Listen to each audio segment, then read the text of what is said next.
So much of what has been concealed is now being revealed, and one name that stands at the center of the divine mystery is YHWH, the sacred Tetragrammaton. Some pronounce it as Yahweh, or Yahwah, or Yahuwah, or Jehovah. But what if the most ancient and authentic pronunciation of the Most High's name has been quietly preserved? And what if it is really pronounced Yah-O? This video is 9 months overdue, but I believe that now is the time to share some undeniable evidence regarding the divine name. Why is this important? Isaiah 52 verses 5b to 6 says, "Thus saith Yah-O, on account of you, my name is continually blasphemed among the Gentiles. Therefore shall my people know my name in that day, for I am he that speaks.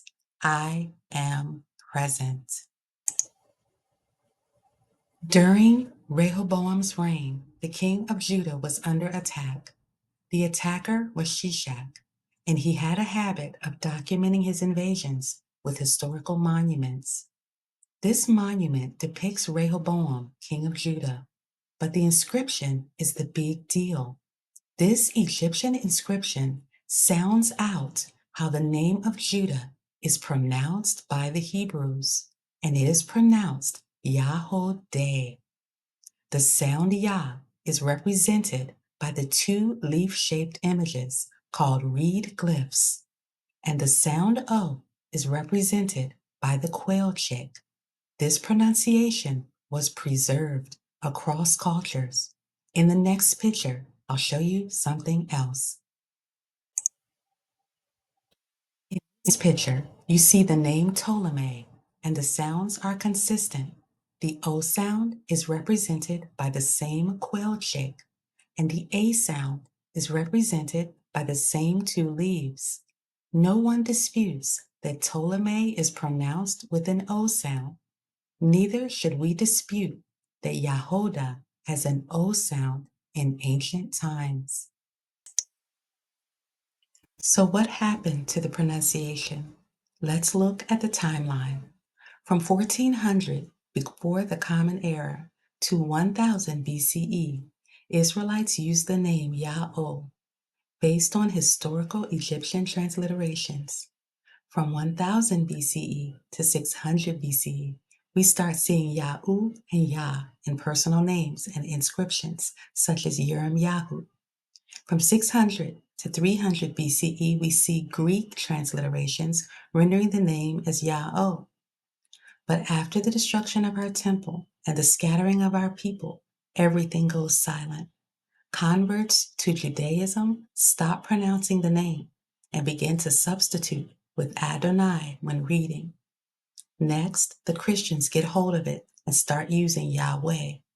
Then the Masoretes added vowels, which caused the pronunciation to be Yahweh and then Latinized as Jehovah.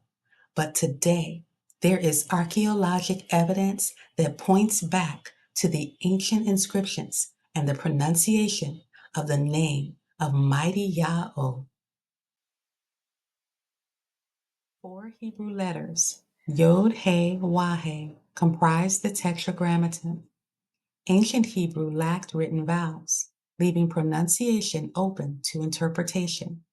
On this slide, we see that the Vav or W, Wah, in Yod-He-Wah-He can make the O sound when a dot is placed above the letter. But we also know that these dots were placed by the Masoretes. And I have found that translations based on the Masoretic text to be error-prone. So it is entirely possible that the Masoretes failed to put a dot above the W or Vav.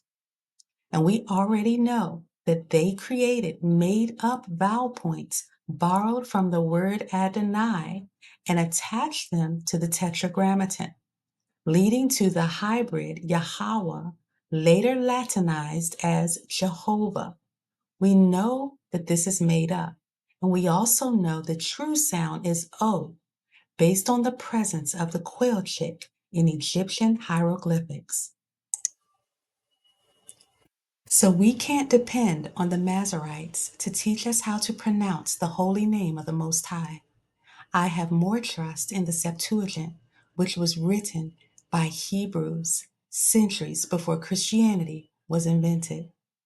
The manuscript 4Q 120 is a Septuagint manuscript of the biblical book of Leviticus, written on papyrus found at Qumran. Paleographically, it dates from the 1st century BCE. Currently, the manuscript is housed in the Rockefeller Museum in Jerusalem. Apart from minor variants, the main interest of the text is in its use of Yahweh to translate the Tetragrammaton in Leviticus 3:12 and Leviticus 4:27. The presence of the name of God in this ancient manuscript has supported the conclusion of some scholars that this was the original form in the Septuagint.